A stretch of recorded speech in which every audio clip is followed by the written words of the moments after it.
300 years had passed since the human ship Eden's Reach crash-landed on an unknown planet.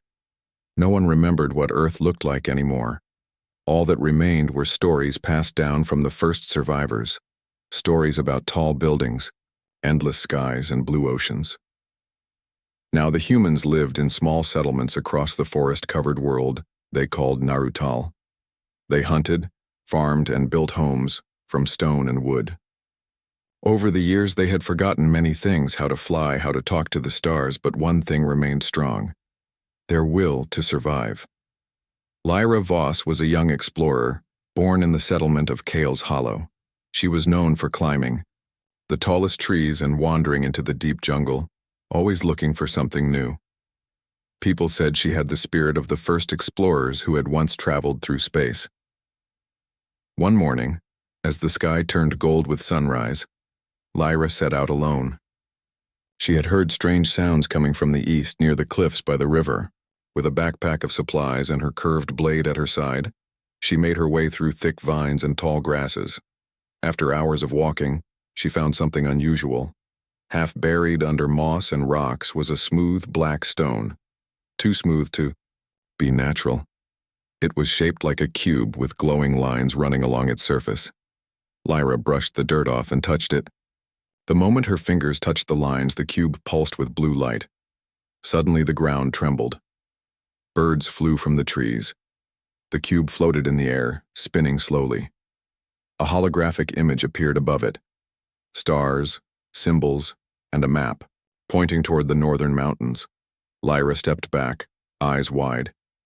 She had never seen anything like this before. The old stories spoke of machines like this, left behind by the ancestors. But no one had seen one in over 100 years. She grabbed the cube and ran back to Kyle's Hollow.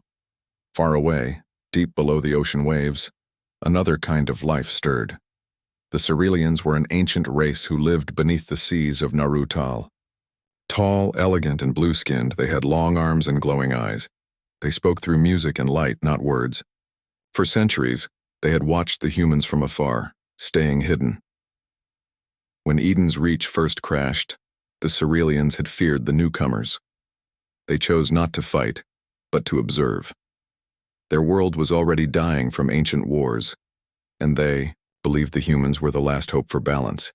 Now, the signal from the cube had reached their deepest towers. Lights flashed in their cities under the sea. High Counselor Soren, leader of the Cerealians, stood before the Council of Tides. "The humans have awakened the beacon," he said. "They are ready." "Or they are dangerous," replied another elder. Soren shook his head. "They have survived without war. They live close to the land. Perhaps they are not like the ones who came before." The council agreed to send a scout to watch Lyra, the one who had awakened the cube. Back in Kale's Hollow, the people gathered around Lyra as she placed the cube on a stone table in the center of the village. The village elder, a wise woman named Erin, leaned closer. "I thought these machines were only legend," she said softly. "It showed me something," Lyra replied. "A map to the mountains." "Then it wants us to go there," Erin said. "But why now?" That night, Lyra sat alone by the fire, the cube glowing beside her. She felt something calling her, something bigger than she could understand. And far out in the forest, something watched her with glowing eyes from the shadows. The night was quiet in Kale's Hollow. Stars blinked gently in the sky. And the jungle. Wind carried soft rustling sounds. Most people were asleep, but Lyra Voss stayed awake. She sat near the glowing cube, watching its light slowly shift from blue to green and back again. It was peaceful and strange. She felt that the cube was alive, not like a person, but like a memory that was trying to speak. It whispered without words, like it was waiting for her to understand. Suddenly she heard something, a soft sound like water dripping, but the air was dry. She looked around. The trees near the edge of the village moved, though there was no wind. Lyra stood up, holding her curved blade. Her eyes scanned the dark. "Who's there?" she called. No answer. But something was watching her. In the forest beyond the village, hidden among the trees, a Cerealian scout moved silently. His name was Talon. He was one of the youngest of his kind and had never seen a human up close before. His skin shimmered like moonlight on water, and he breathed through thin gills along his neck. He used no weapons, only tools of light and sound. Talon had been chosen to watch the girl who woke the cube. He had studied her from afar for 2 days now. She was brave, curious, and calm. She is not like the old stories, Talon whispered, to himself. He had expected humans to be loud and dangerous, but Lyra had been careful with the cube. She had not tried to break it or control it. Instead, she seemed to listen to it.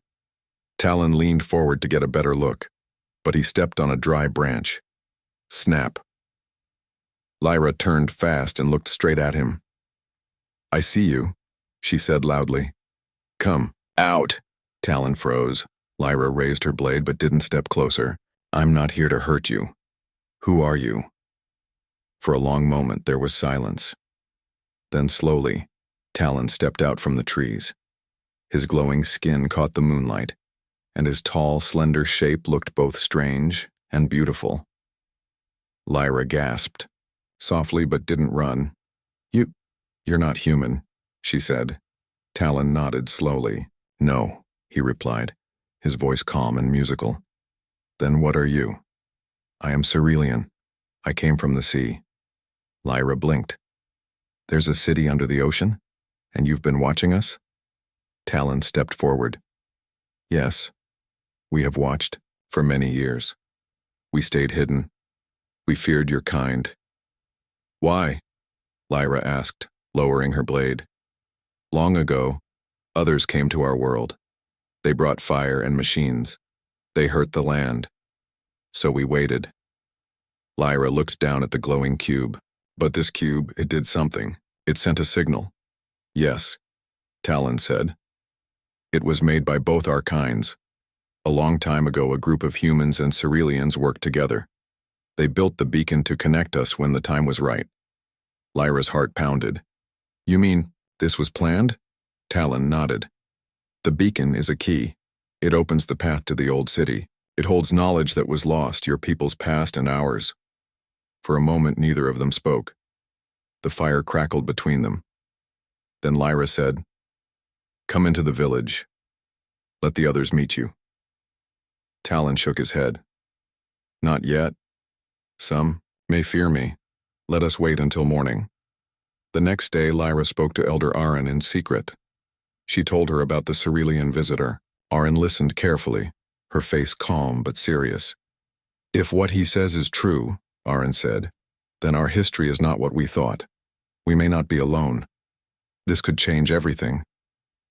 Lyra nodded. "He wants to take me to the place the cube showed me, the mountains in the north." Aaron looked into her eyes. "Then go. Take someone with you. But be careful." By sunset, Lyra stood at the edge of the village with a small bag of supplies and her blade. Talon waited for her in the trees. With him, she would travel to the mountains and to answers.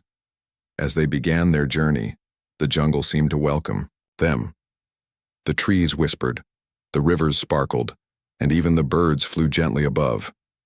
Neither human nor Cerulean knew what waited ahead.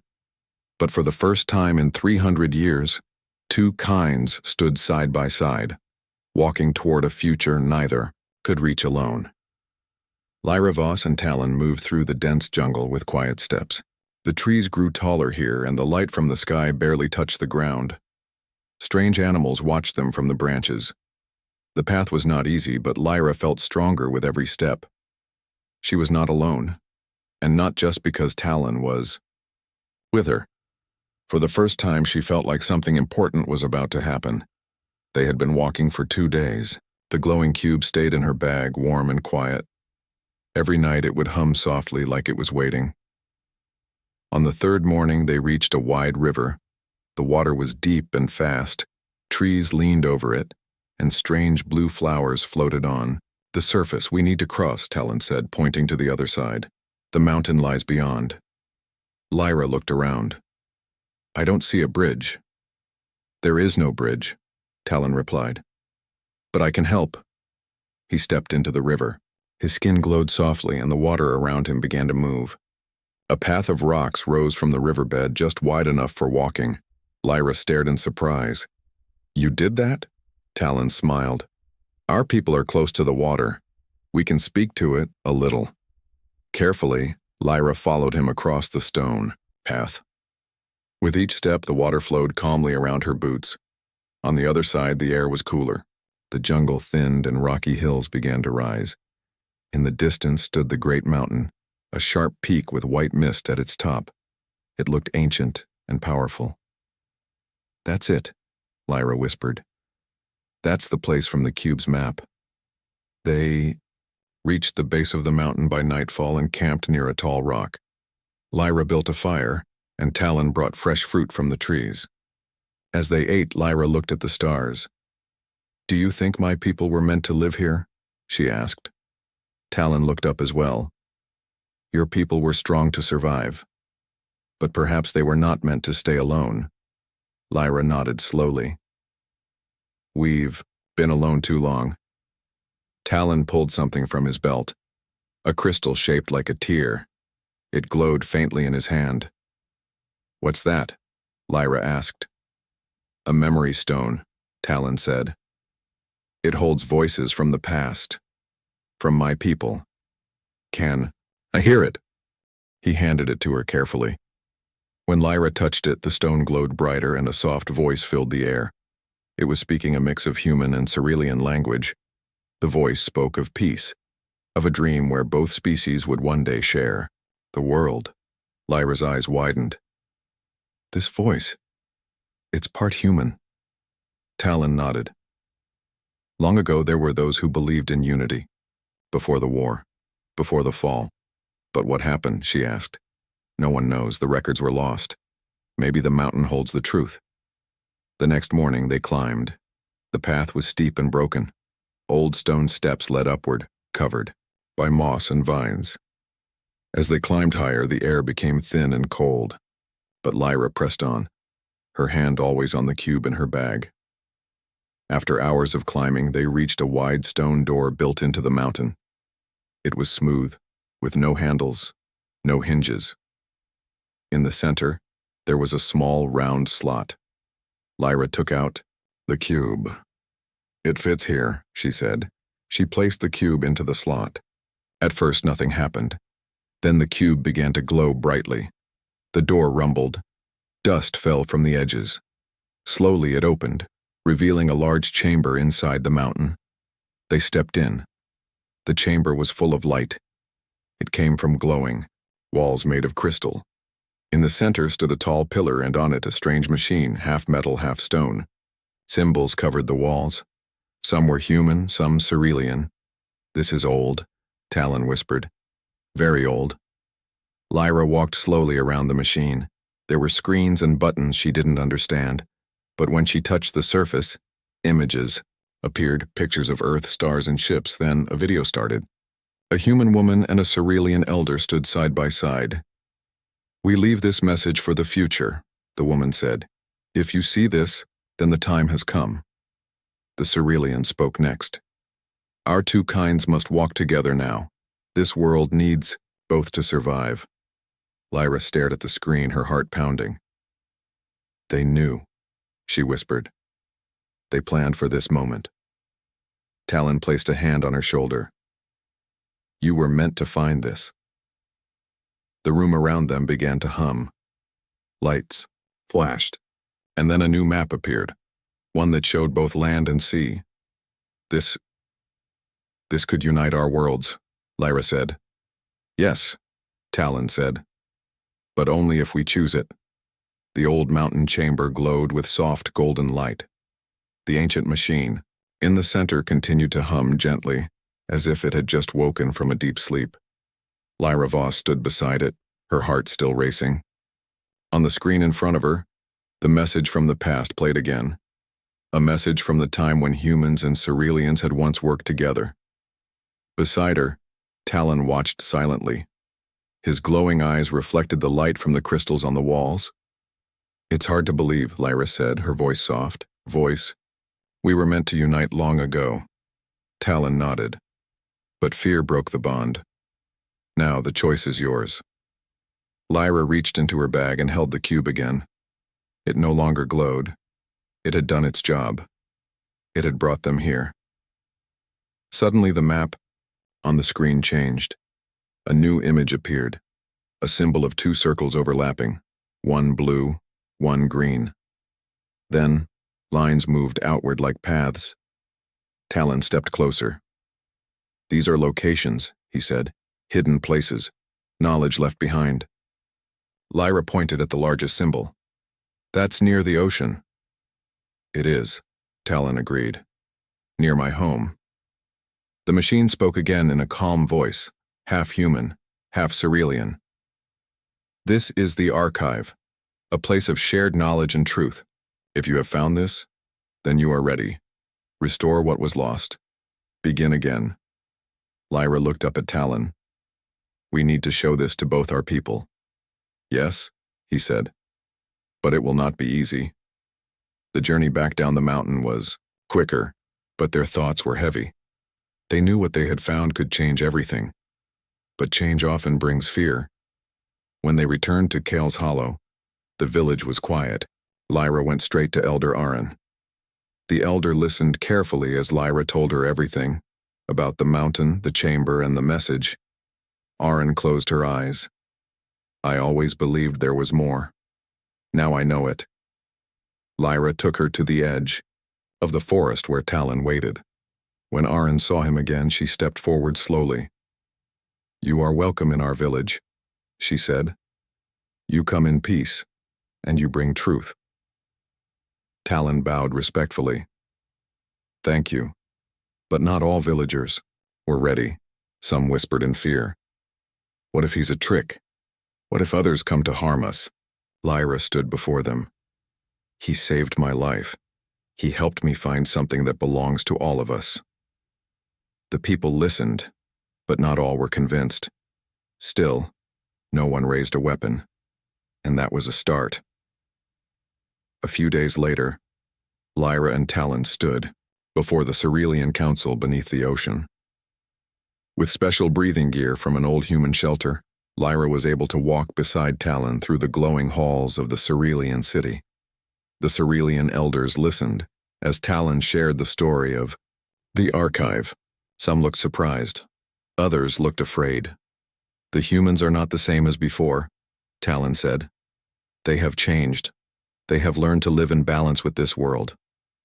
An elder with silver markings on her skin stepped forward. "And will they share what they have found?" Lyra nodded. "Yes, but not just share it. We want to build something new. Together."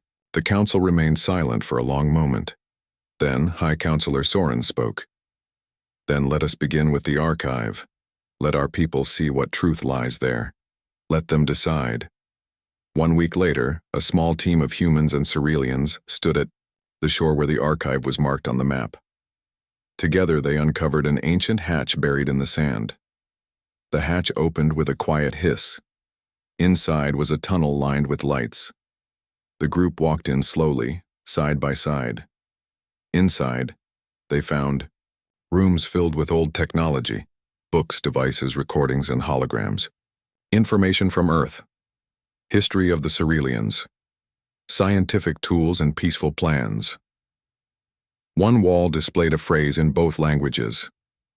2 hearts, 1 home. A soft silence filled the room. For a moment, they were not 2 species. They were 1 people remembering what was lost. Lyra turned to Talon. "This is just the beginning." Talon smiled. "Yes, and we walk it together." The sun rose gently over Kale's Hollow. Birds sang in the trees and the village slowly came to life. But something had changed. People spoke in quiet voices. They looked toward the forest often, where the Cerealians now sometimes walked. Talon had stayed in the village for 2 days, helping the humans understand the archive and the message from the mountain. Most were kind, some were curious. But not everyone was happy. A man named Darren stood near the village square. He was tall, strong, and known for protecting the people. During hard times, his eyes were sharp and his voice carried power. "These aliens speak of peace," Darren said loudly. "But what if it is a trick? Several villagers nodded. They watched us for years without speaking, one said. What if they're hiding more secrets? Lyra stepped forward. We hid from them too, both sides were afraid. But fear doesn't build a future. We saw the truth in the archive. They are not our enemies. Darren crossed his arms. Truth can be twisted. We don't need their help. We've survived alone for generations. But survival is not the same as living, Elder Aaron said gently, walking to Lyra's side. We have a chance to learn, to grow. That is what our ancestors wanted. Still, doubt hung in the air. That night, Lyra sat near the village fire, staring into the flames. Talon joined her quietly. They do not trust us, he said. Some do, Lyra replied, but others are afraid. I don't know how to change that. Talon looked up at the stars. When fear speaks louder than hope, the truth is hard to hear. Lyra thought for a moment. Then we need to show them, not with words, but with actions. Talon nodded. What do you have in mind? She smiled. Let's finish what the archive started. Let's build something together, something they can see. The next day, Lyra and Talon began a new project near the edge of the village.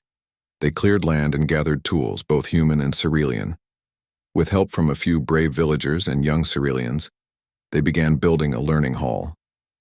It was a simple structure at first, made of wood, stone, and crystal. The walls were open, the roof curved like a shell.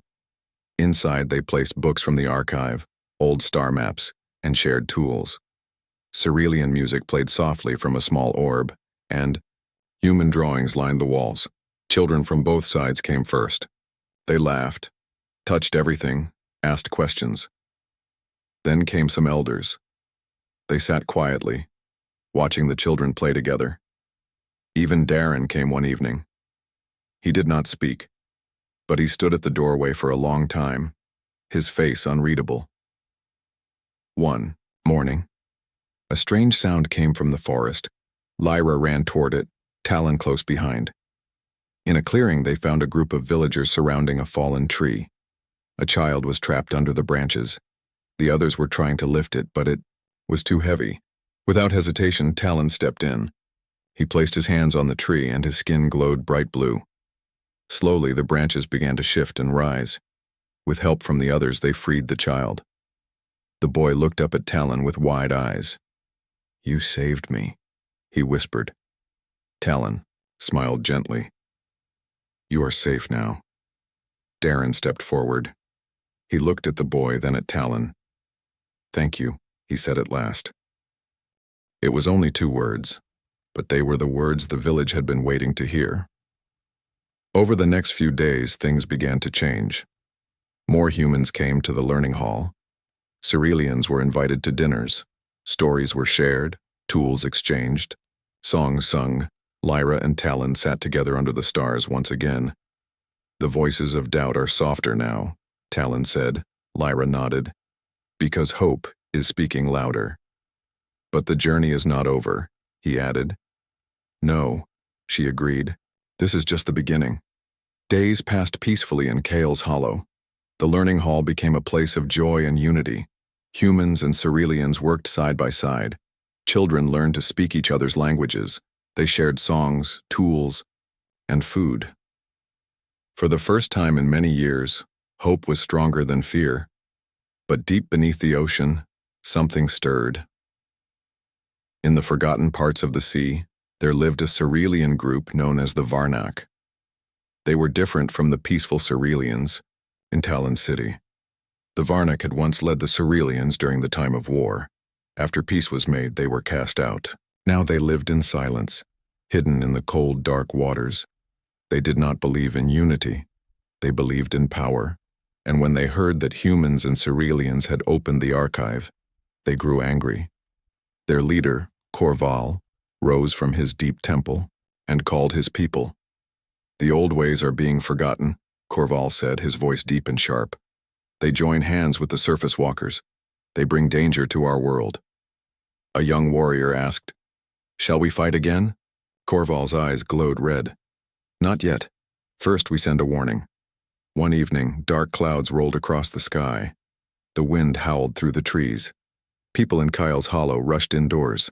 Lyra stood outside the learning hall watching the clouds turn black. This storm came too fast, she said. Talon stood beside her. His face looked worried. This is not natural. Something is wrong. Suddenly a loud boom shook the air. The ground trembled. A great wave crashed from the forest side, not from the ocean. Water poured through the village paths. The river had flooded, but not from rain. Then came the shadows. Tall, dark cerulean shapes moved through the water. Their eyes were sharp, their armor made of black coral. Talon stepped forward. Varnak. Lyra held her blade. Enemies?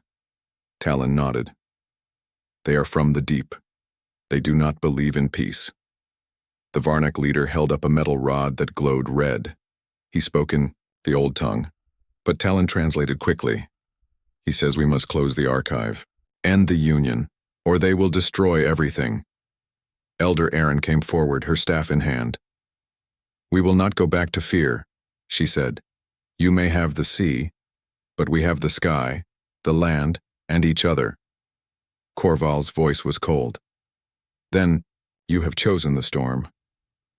In a flash, the Varnak vanished into the floodwaters, leaving only silence behind. The next morning, the damage was clear. Homes were broken, crops were drowned, but no lives were lost. Lyra called a meeting in the learning hall. Humans and Ceruleans gathered. They want to stop us because they are afraid of change, Lyra said. But we are stronger when we stand together. Talon spoke next. My people will not return to hiding. The Varnak are few, but they know old ways of war. We must prepare, but not with hate, with unity.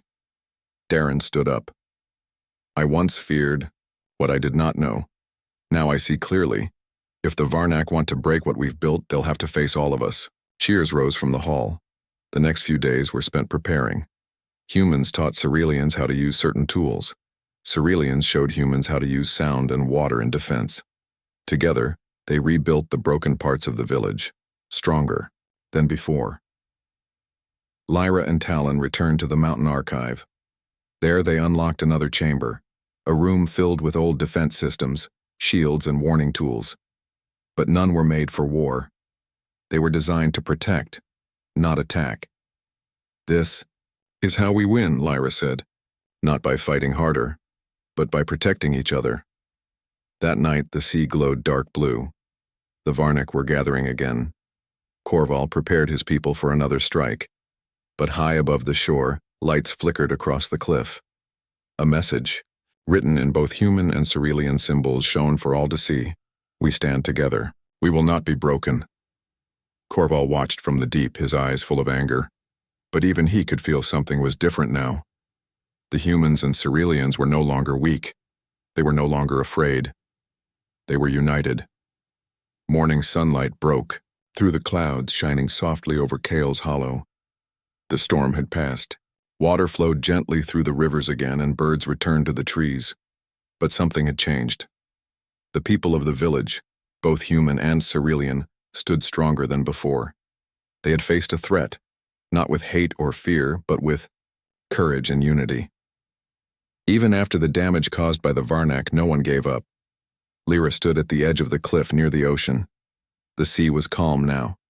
She watched the waves and thought about everything that had happened, about the cube, the archive, and the journey to the mountain. Talon stood beside her. The Varnak have not attacked again. They saw we would not run, Lyra said. They saw we would not break. Talon looked at her. They may still return one day. Lyra nodded. Then we'll be ready. Not just with tools, but with knowledge, with unity. Behind them, the village was already rebuilding. Ceruleans worked, beside humans, lifting stones, planting new crops, and sharing stories. The learning hall was busier than ever. Children laughed inside, learning about stars, oceans, and the history they now shared. A few days later, the Cerulean High Council arrived from the sea. Elder Soren and other leaders came to Kale's Hollow to meet the human elders in person. It was the first time both councils had stood under one roof. Elder Erin welcomed them with open arms. Let this day be remembered, she said, as the day we stopped being strangers and became one people. Elder Soren replied with a warm smile. May our children never know a world where fear keeps us apart. Then Lyra stepped forward and held up the glowing cube. This brought us together, but now we must build something greater. The crowd listened quietly. We propose a new council, Lyra said. A place where humans and Cerealians speak as equals. A place to make decisions, solve problems, and protect peace. Murmurs spread through the hall, then nods, then applause. And so, the Council of Narutal was formed. Weeks passed. The village grew larger. News of the Union spread to other human settlements and underwater Cerealian cities. Many were surprised. Some were unsure, but many more were curious and hopeful. New paths were made, across land and sea. Traders shared goods. Teachers shared knowledge. The old human ship, Eden's Reach, once buried in the jungle, was cleaned and turned into a museum of history and memory. One day, Lyra led a group of young humans and Cerealians to the mountain archive.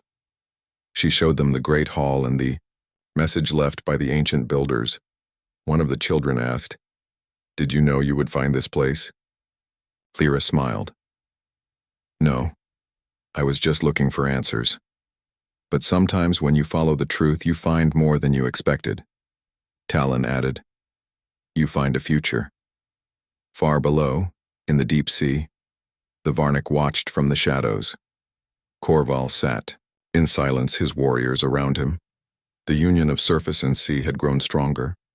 His warnings had been ignored. One warrior said, "They are many now. Should we fight?" Korval shook his head. "We do not fight what we cannot break. Let them build their future. We will wait. We always wait." But even as he spoke, some Varnak began to question. They had seen the kindness in the new world. They wondered if peace could be theirs too. Even in the deep, change had begun. Back in Kale's Hollow, a celebration was held under the stars. Lanterns floated into the sky. Music filled the air. Drums, flutes, and the soft singing of Cerealian voices.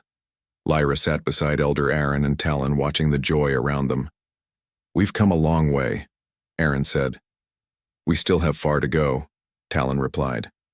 "Yes," Lyra said, smiling, "but we'll walk that road together." The stars above shone brightly, as if watching over the new world being shaped below. It was no longer just a human colony. It was a home for both. A place where unity was born from struggle, where the past met the future, where hope lived, and peace began. It was the dawn of something new, and this was only the beginning.